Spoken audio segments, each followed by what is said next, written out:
आप सभी का इस्तकबाल है हमारे इस खास प्रोग्राम चलती रहेगी जिंदगी में और मैं हूं आपके साथ तरन्नुम अली। दोस्तों, अनलॉक को लेकर सेंट्रल गवर्नमेंट ने नई गाइडलाइंस जारी कर दी है।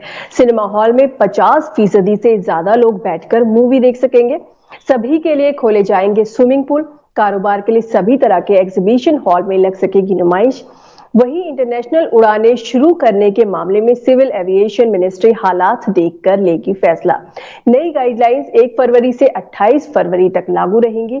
इस दौरान मास्क पहनना, सोशल डिस्टेंसिंग और आम जगहों पर थूकने पर बैन जैसे नियम जारी रहेंगे। साथ ही आज बात करेंगे कोरोना वबा के दौरान इंडियन रेलवेज के कंट्रीब्यूशन की। आज के हमारे खास मेहमान हैं इमरजेंसी मेडिसिन एक्सपर्ट डॉक्टर तमोरिश कोल। हमारे साथ कुछ ही देर में जुड़ेंगे एएन झा साहब, डीआईजी आरपीएफ, और मेरे साथ ही अभय उपाध्याय। तमोरिश कोल साहब, आपका इस्तकबाल है हमारे इस खास प्रोग्राम में। नाज़रीन, आप भी हमें कॉल कर सकते हैं। हमारे नंबर्स लगातार आपकी टीवी स्क्रीन पर फ्लैश हो रहे हैं और हाँ, जब भी आप हमें कॉल करें तो हमें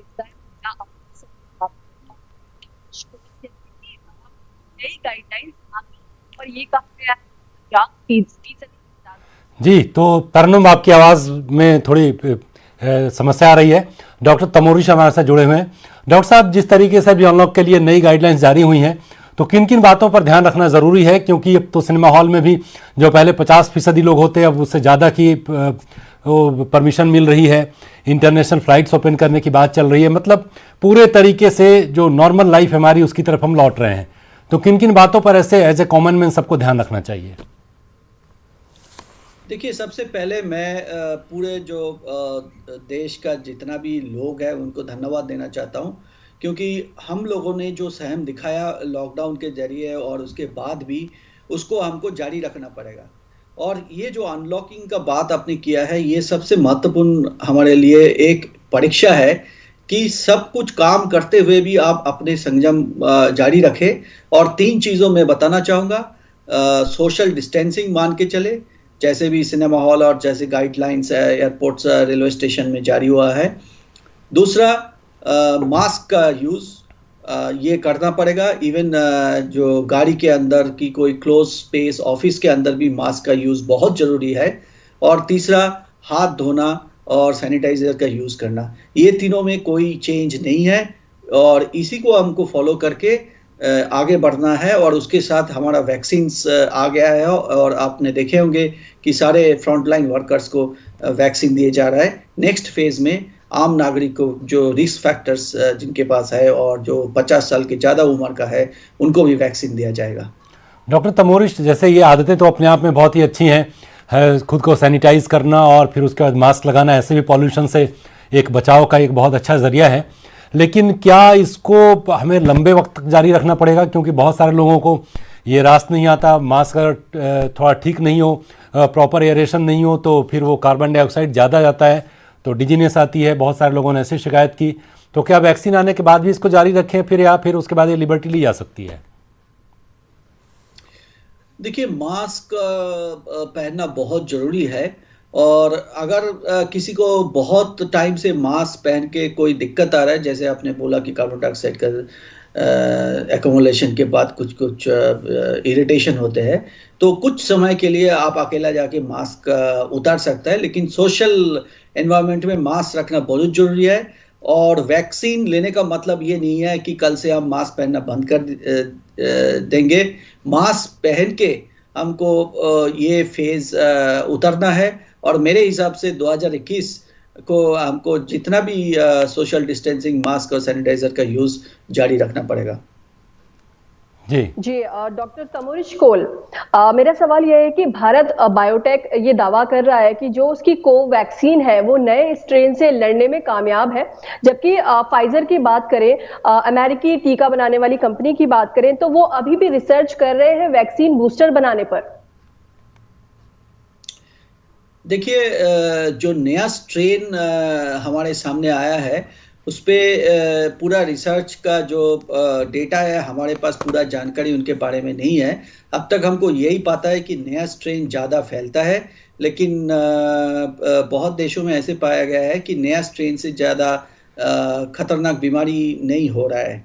तो इसके ऊपर हमको ध्यान रखना पड़ेगा। और एक चीज मैं बताना चाहूंगा, जैसे कि हमारा दूसरा रेस्पिरेटरी वायरसेस है, जैसे इन्फ्लुएंजा का वायरस है, और उनका जो वैक्सीन है वो हर साल हमको उसके ऊपर स्टडी करना पड़ता है, और कोई नया स्ट्रेन है तो वैक्सीन में थोड़ा बदलना पड़ता है।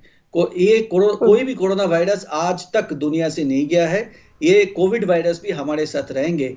और हमारे वैक्सीन का अगर जो प्लान्स है पूरे विश्व में, अगर वो सक्सेसफुल हो जाए तो कोरोना वायरस इन्फेक्शन आगे जाके एक मामूली रेस्पिरेटरी इन्फेक्शन की तरह हमारे बॉडी में रिएक्ट करेंगे।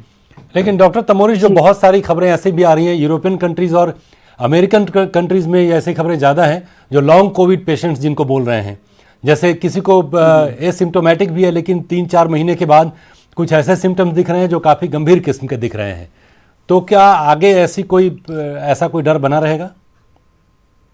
देखिए, कोविड वायरस हमने देखे अब तक जो जानकारी हमारे पास है, कोविड जो इलनेस हम बताते हैं 2-3 हफ्ते 1 महीना तक चलता है, लेकिन उसका असर जो है थकान, थोड़ा सा रेस्पिरेटरी प्रॉब्लम्स और बाकी सारे 2-3 कॉम्प्लिकेशंस, जैसे जो डायबिटीज़ का पेशेंट्स है उसका शुगर में बदलाव, शुगर कंट्रोल का प्रॉब्लम्स, ये सब आ रहा है। इसी को हम एक जोड़ के लॉन्ग कोविड सिंड्रोम बोलते हैं। ऐसे जरूरी नहीं है कि सारे जितना भी लोगों को कोविड इन्फेक्शन हो रहा है उन सबको लॉन्ग कोविड सिंड्रोम हो रहा है। कुछ रिस्क फैक्टर्स जिनके पास है, जिनका ज़्यादा उम्र हो गया है, ऐसे व्यक्ति में लॉन्ग कोविड सिंड्रोम का चांसेस ज़्यादा है। और लॉन्ग कोविड सिंड्रोम एक नया चैलेंज है, आपने सही बताया, और इसके ऊपर रिसर्च और दवाइयाँ का जो टेस्ट है और ट्रीटमेंट का जो प्रोटोकॉल है वो आगे बढ़ के आ रहा है। 3 दिन पहले WHO ने एक नया गाइडलाइन जारी किया कोविड ट्रीटमेंट के लिए, तो टाइम टू टाइम ये गाइडलाइन निकालते रहेंगे। और मेरा उम्मीद है कि लॉन्ग कोविड सिंड्रोम को भी हम काबू कर पाएंगे। जी, डॉक्टर कोल, आपने बीच में कहा कि ये कोविड जो है वो लंबे वक्त तक हम सभी के साथ रहने वाला है। अब वैक्सीनेशन क्योंकि शुरू हो चुका है, तो आपको क्या लगता है कि कितना टाइम लगेगा सभी को वैक्सीनेट करने में? कितना टाइम लग जाएगा कोरोना को भगाने में? देखिए, सबसे पहले मैं तो फिर ये बताना चाहूंगा कि कोरोना को भगाना मतलब जैसे हमने स्मॉल पॉक्स को इस दुनिया से भगा दिया है, ऐसे कोरोना को भगाना बहुत मुश्किल है, क्योंकि कोरोना वायरस एक अलग किस्म का वायरस है। बाकी जो कोरोना वायरस है कोविड वायरस की तरह वो दुनिया से नहीं गया है, बट उनका बीमारी हमारे ऊपर उतना असर नहीं लग सकता है। ये पहले बात। दूसरी बात यह है कि जो वैक्सीनेशन का जो फेजेस है आपने देखे होंगे, जो सरकार ने पूरे कोशिश कर रहा है। वैक्सीनेशन जो डिपेंड करता है वो 2 चीज़ों पर डिपेंड करता है। हमारा देश का चुनौती ये है कि हमको जो पूरा पॉपुलेशन है उसको वैक्सीन देने में हमारे थोड़ा वक्त लगेंगे। दूसरा ये फैक्टर होंगे कि हम कितना वैक्सीन का सप्लाई तैयार कर पा रहा है और किस हद तक लोगों का सहयोगिता मिल रहा है वैक्सीन लेने के लिए। ये तीनों फैक्टर पे डिपेंड करेंगे कि हम कितने जल्दी ज़्यादा से ज़्यादा सिटीजन्स को वैक्सीन दे पाएंगे। जितने ज़्यादा हम वैक्सीन दे पाएंगे उतने ही हमारा उम्मीद, जो हम हार्ड इम्यूनिटी बोलते हैं, उसके तरफ जाएंगे। जी, डॉक्टर कोल, जैसे कि पहले हमने देखा शुरुआत में जब वैक्सीनेशन ड्राइव शुरू हुई तो लोग अपनी पसंद से वैक्सीनेशन सेंटर नहीं चुन सकते थे, ना ही वक्त अपनी पसंद से चुन सकते थे कि हम इस वक्त पर वैक्सीन लगाना चाहते हैं या लेना चाहते हैं। उनके पास एक SMS आता था और उसमें टाइम और डेट लिखा होता था। लेकिन अब इसमें बदलाव हुआ है, आप अपनी पसंद से वैक्सीनेशन सेंटर चुन सकते हैं, जिस टाइम पे आपको लगवाना है वो आप चुन सकते हैं। तो इस तरह के बदलाव की क्या वजह है? क्या जो लोग झिझक रहे हैं वैक्सीन लेने से और वैक्सीन लगवाने नहीं पहुंच रहे हैं, उसे देखते हुए कुछ बदलाव किए गए हैं? देखिए, ये सरकार का नीति है और ये टाइम टू टाइम बदलते रहेंगे। सरकार का उम्मीद यह है कि जल्द से जल्द जितना ज़्यादा लोगों को वैक्सीन दिया जाए। और आपको ये भी जानकारी होंगे कि आप जो वैक्सीनेशन चल रहा है फ्रंट लाइन वर्कर्स को चल रहा है, तो वो लोग काम भी कर रहा है और उनका वैक्सीनेशन भी साथ साथ हो रहा है। तो इसी के देखते हुए सरकार ने ये नीति बदलने होंगे। सरकार का उम्मीद और सारे जो फ्रंटलाइन वर्कर्स का उम्मीद ये है कि जल्द से जल्द सबको वैक्सीनेशन मिल जाए। और ये 1 डोज नहीं है, 2 डोज लेना पड़ेगा। ये भी एक चुनौती है। जो सिंगल डोज वैक्सीन है वो उसका देना और लास्ट माइल तक उनका पहुंचना इजी होता है। इनका 2 डोज देना है, तो उसी हिसाब से टाइम को नजर रखते हुए सरकार ने ये सिद्धांत लिए होंगे। आगे जाके अगर जरूरत पड़े तो और कोई नीति में बदलाव आएंगे। डॉक्टर तमोरिश, अमूमन हमने देखा है कि बहुत कम ऐसे बीमारियां हैं जिनके वैक्सीन में 2 या 3 डोज की ज़रूरत पड़ती है। जैसे एक दौर में हमने देखा था हेपेटाइटिस ए के लिए 3 डोज के बाद एक बूस्टर डोज 6 महीने के बाद। तो जबकि बहुत सारी ऐसी बीमारियां जिनकी वैक्सीन के 1 डोज से ही वो इम्यूनिटी डेवलप हो जाती है, तो इसमें कोरोना में 2 की ज़रूरत क्यों पड़ रही है? देखिए, अभी जो वैक्सीन हमारे देश में यूज़ हो रहा है, इसमें जो कोविशील्ड वैक्सीन है वो एक दूसरा वायरस, हम एडिनो वायरस बोलते हैं, वो शिम्पांजी से लिया गया है और उसी के ऊपर कुछ बदलाव देके वो वैक्सीन को दिया जा रहा है। दूसरा जो कोवैक्सीन है वो इनएक्टिवेटेड वैक्सीन है, मतलब कोरोना वायरस इनएक्टिवेटेड वायरस है। तो ये दोनों वैक्सीन का जो मैकेनिज्म ऑफ एक्शन है उसका जो मेन ये है वो है कि फर्स्ट डोज जो दिया जाता है उसमें बॉडी को एक इम्यूनिटी लेवल और इम्यूनिटी मेमोरी बोलते हैं वो डेवलप होता है, और दूसरा जो डोज दिया जाता है उसमें वो इम्यूनिटी पूरी तरह डेवलप हो जाता है। डॉक्टर तमोरिश आपके पास आएंगे। अभी एक कॉलर हमारे साथ जुड़े हुए हैं, उनका सवाल लेते हैं पहले। हेलो। हाँ जी, बताएं।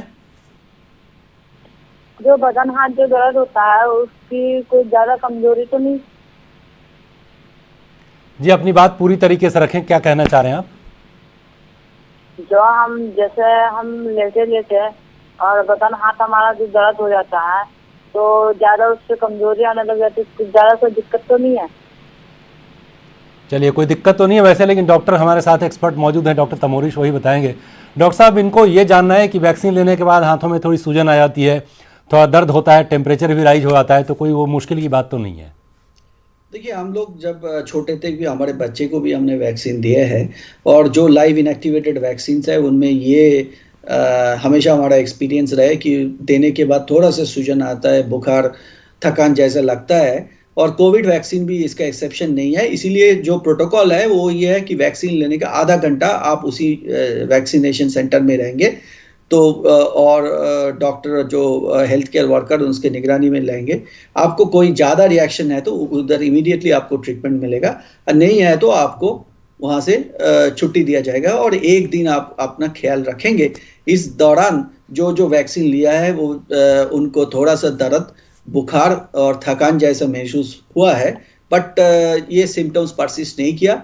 एंड जो जितना भी हेल्थ केयर वर्कर है वो लोग वापस अपने काम पे गया है, सब सुस्त है, और ये एक बहुत बड़ा भरोसा का बात है।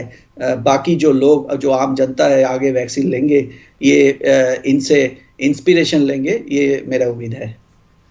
जी, डॉक्टर कोल, अभी तो लोगों के पास चॉइस नहीं है, कोविशील्ड में या कोवैक्सीन में वो किसे चुने, इसकी चॉइस अभी उनके पास नहीं है। लेकिन जिस तरह से अब बदलाव हो रहे हैं, जैसे वैक्सीनेशन सेंटर आप अपने हिसाब से चुन सकते हैं, वक्त अपने हिसाब से चुन सकते हैं, तो आगे क्या हम देखेंगे कि हमें वैक्सीन को लेकर भी चॉइस मिल सकती है? देखिए, आज हमारे पास 2 वैक्सीन मौजूद है, कोविशील्ड और कोवैक्सीन। कोविशील्ड एंड कोवैक्सीन दोनों ही इमरजेंसी यूज के लिए ऑथराइजेशन हुआ है, इसीलिए हेल्थ केयर वर्कर्स को, फ्रंटलाइन वर्कर्स को दिया जा रहा है। कोवैक्सीन जो है उनका फेज 3 ट्रायल अभी भी जारी है और उनका रिजल्ट सामने आएंगे। कोविशील्ड का भी पोस्ट वैक्सीनेशन एक सर्वे हमारे पास आएंगे, और उस हिसाब से जैसे नतीजा आते रहेगा, हमारे पास डिसीजन आते रहेंगे, तब हम ये बात सोच सकते हैं। आज के डेट में दोनों वैक्सीन सेम है और इसमें कोई डिफरेंस नहीं है। जी, अभय जी, यहाँ पर एएन झा साहब हमारे साथ जुड़ गए हैं, उनका इस्तकबाल करते हैं। एएन झा साहब, आपका इस्तकबाल है हमारे इस प्रोग्राम में। एएन झा साहब, क्या आप हमें सुन पा रहे हैं? हाँ, तरन्नुम तक हमारी आवाज पहुंच पा रही है। चित्तानंद जी, आपका बहुत बहुत इस्तकबाल करता हूँ, और क्योंकि आप थोड़ी देर से शामिल हुए हमारे प्रोग्राम में, तो सीधे सीधे मैं जानना चाहता हूँ, आपकी तस्वीरें हमने देखी, रिपोर्ट्स भी देखी, आरपीएफ की तरफ से पूरे कोरोना पीरियड में आप लोगों ने बहुत सारे लोगों की मदद की। दिल्ली में जो दिगर रेलवे स्टेशन से वहाँ हमने देखा आपने लंगर चलाया, तो कैसे ये प्रोग्राम कैसे आप लोगों ने फॉर्मुलेट किया, कहाँ से आइडिया जर्मिनेट हुआ और कैसे आपने इसको पूरा एग्जीक्यूट किया?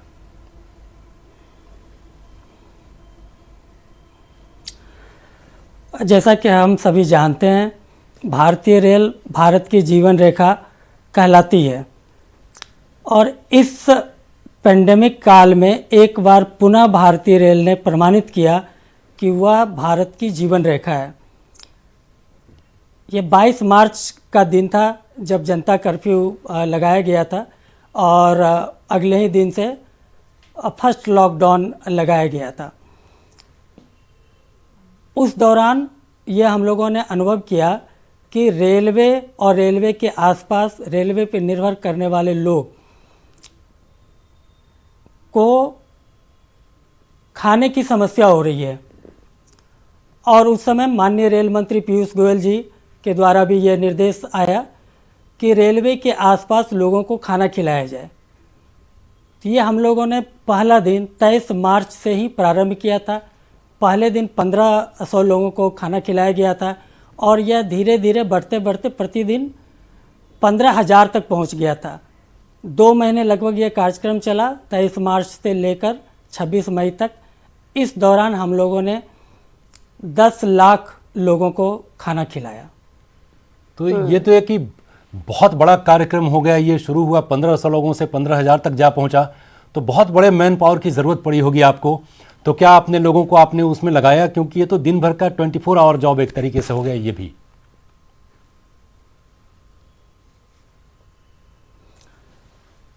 एकदम सही। इसमें सबसे बड़ी चुनौती थी, जैसा कि हम सभी जानते हैं कि इस पेंडेमिक दौरान के काल में कोविड-19 के वायरस से स्वयं को भी बचाना था। जब हम इस तरह के कार्यक्रम कर रहे थे, लोगों को खाना खिलाने का काम हो, सैनिटरी नैपकिन बांटने का काम हो, मास्क बांटने का काम हो या जनरल अवेयरनेस का कार्यक्रम हो, तो सबसे बड़ी चुनौती थी कि हम अपने लोगों को भी कोरोना वायरस से कैसे बचाएं। तो सबसे पहला काम था कि अपना कैसे बचाव किया जाए। तो हर देश जो CBRN chemical, biological, nuclear, radiological चुनौतियां होती है, उसमें ये बायोलॉजिकल चुनौती थी और जो कि अभी के जनरेशन के लोग इस तरह की चुनौती का सामना नहीं किया था। तो सौभाग्य से हमारे पास 30 लोग का टीम था जो CBRN में पूर्णतः प्रशिक्षित थे। फर्स्ट जो 30 प्रशिक्षित लोग थे, स्टाफ थे, ऑफिसर थे, उनसे यह कार्यक्रम हम लोगों ने शुरू किया और एक दीक्षा ऐप है, digital infrastructure for knowledge sharing, और भारत सरकार का iGOT है, इंटीग्रेटेड गवर्नमेंट ऑनलाइन ट्रेनिंग। बहुत तेज़ी से integrated government online training iGOT में कोविड के बेसिक से लेके एडवांस प्रशिक्षण का वीडियो अपलोड किया गया था मार्च महीने में ही भारत सरकार के शिक्षा मंत्रालय और स्वास्थ्य मंत्रालय के द्वारा।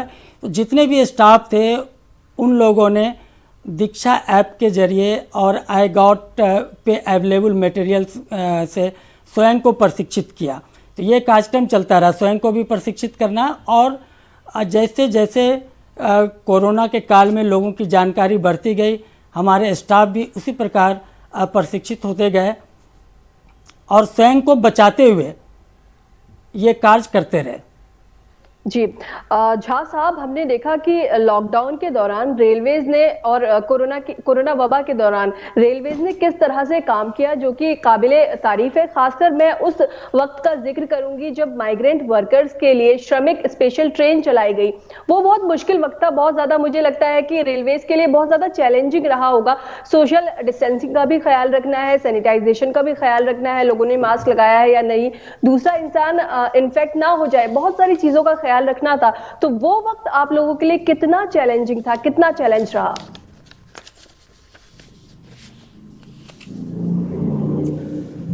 ये एक बहुत बड़ी चुनौती थी। 23 मार्च से पैसेंजर ट्रेन को बंद कर दिया गया था और श्रमिक स्पेशल ट्रेन उस समय की परिस्थितियों के अनुसार 1 मई जो अंतर्राष्ट्रीय मजदूर दिवस भी होता है, 1 मई से प्रारंभ किया गया था और यह लगभग सितंबर तक चलता रहा। लगभग 60 लाख श्रमिक मजदूरों को श्रमिक स्पेशल ट्रेन से चलाया गया।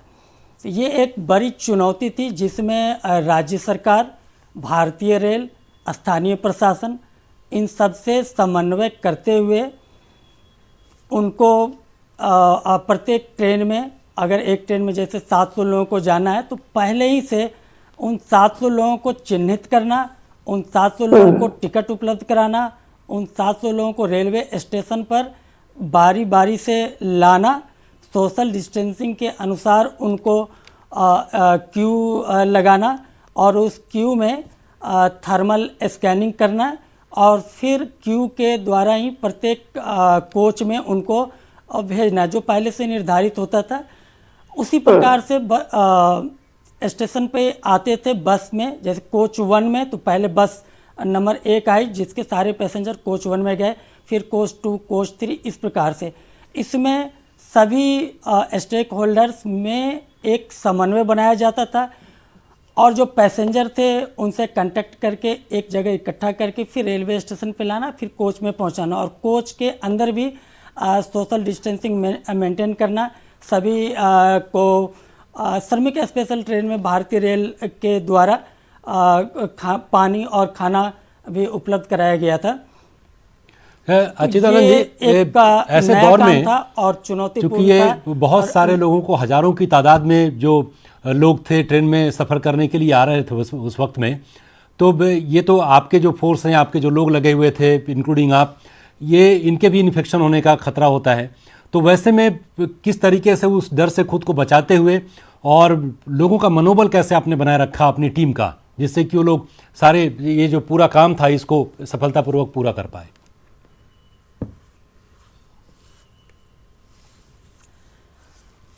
एक तो कोरोना वायरस से स्वयं कैसे बचें, इसके लिए ऑनलाइन ट्रेनिंग प्राप्त कराया गया और जो भारतीय रेल का मेडिकल डिपार्टमेंट है उसके द्वारा जागरूकता कार्यक्रम चलाया गया, वर्कशॉप और सेमिनार कराए गए। जो भी फ्रंटलाइन स्टाफ थे, जो पैसेंजर से या श्रमिक से इंटरेक्ट होते थे या अन्य रेलवे कर्मचारियों से, तो एक तो वो जागरूकता था और प्रशिक्षित थे। दूसरा कि मास्क लगाना है, गर्म पानी पीना है, जब घर वापस जाना है तो आपको भाप लेना है, विटामिन सी का टेबलेट डिस्ट्रीब्यूट किया गया। जो भी रेलवे का मेडिकल डिपार्टमेंट और डॉक्टर्स सुझाव देते थे उस सुझाव को अमल में लाया गया। इसके बावजूद भी पूरे भारत में करीब 4000 आरपीएफ स्टाफ कोरोना पॉजिटिव हुए और जिसमें लगभग 31 लोगों की मौत भी हुई। कांस्टेबल से लेके रेल मंत्री तक और सभी अधिकारी फील्ड में थे। आप सबों को ज्ञात होगा कि जो भारतीय रेल राज्य मंत्री श्री सुरेश अंगड़ी जी थे, उनका देहांत भी कोरोना से ही हुआ था। तो हम लोग ये प्रयास करते रहे कि स्वयं भी बचें, प्रशिक्षण और मेडिकल एडवाइस का पालन करते हुए और जो उस समय और आज भी जिसकी ज़रूरत है मास्क और सोशल डिस्टेंसिंग, उसका पालन करते हुए। जी एएन झा साहब, बीच में हमने ये भी देखा कि प्लेटफॉर्म पर भीड़ कम करने के लिए प्लेटफॉर्म टिकट के दाम बढ़ा दिए गए थे, तो इसने कितना काम किया? क्या वाकई इस ट्रिक से प्लेटफॉर्म पे थोड़ी सी भीड़ कम हुई?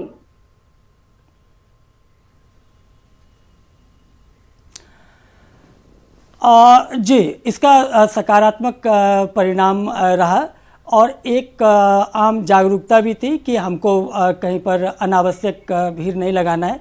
तो भारतीय रेल ने ये व्यवस्था किया था और ये प्रचारित भी किया गया कि आप कम सामान लेकर आएँ और केवल आप एक जगह से दूसरे जगह अपनी यात्रा को पूर्ण करें। केवल जिनको कंफर्म टिकट था उतने ही लोगों को प्रवेश दिया गया और उतने ताकि ट्रेन के अंदर भी भीड़ ना हो। जी एएन झा साहब, जैसे कि नई गाइडलाइंस आज ही आई हैं अनलॉक को लेकर के, तो क्या रेलवेज के लिए भी इसमें कुछ है, कुछ किसी तरह की कोई गाइडलाइन है?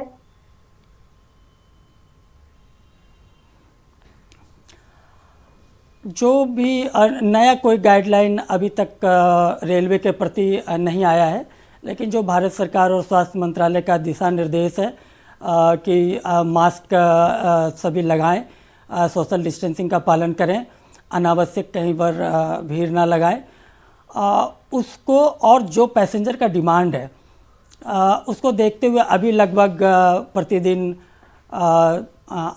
1000 के आसपास प्रतिदिन ट्रेन चल रही है, जो सामान्य समय में प्रतिदिन 13000 ट्रेन चला करती थी।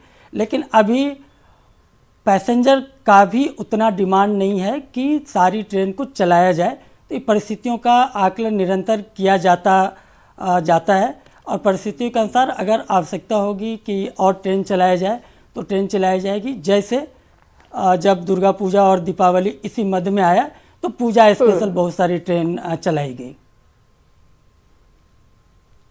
जी, जैसे कि हमने बीच में देखा कि जब ये कोरोना वबा आई तो रेलवेज ने बहुत सारे चेंजेस किए, जैसे पर्दे हटा दिए गए और ब्लैंकेट्स जो पहले दिए जाते थे वो देना बंद कर दिया गया। तो क्या वो अभी भी है, वो हम अभी भी फॉलो कर रहे हैं, या क्योंकि वैक्सीनेशन तो शुरू हो गया है तो कब तक ऐसा ही रहेगा, कब चेंजेस होंगे इसमें?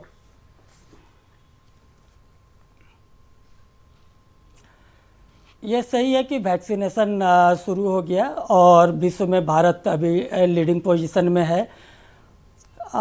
फिर भी जो अभी स्वास्थ्य मंत्रालय का निर्देश है कि ये सभी प्रिकॉशंस को पालन किया जाए। प्रिकॉशन जी आपको एएन झा साहब, यहाँ पर वक्त की कमी की वजह से मैं आपको रोक रही हूँ, यानी कि अभी हमें उसी तरह से प्रिकॉशंस लेने हैं। अब तक जो भी गाइडलाइंस हम फॉलो कर रहे थे वो हमें करनी है। अभय जी, इजाजत लेने का वक्त आ गया है। एएन झा साहब और डॉक्टर कोल, आपका हमारे साथ जुड़ने के लिए बहुत बहुत शुक्रिया। तो नाजरीन, फिलहाल हमें दीजिए इजाजत, आपसे फिर मुलाकात होगी। आदाब।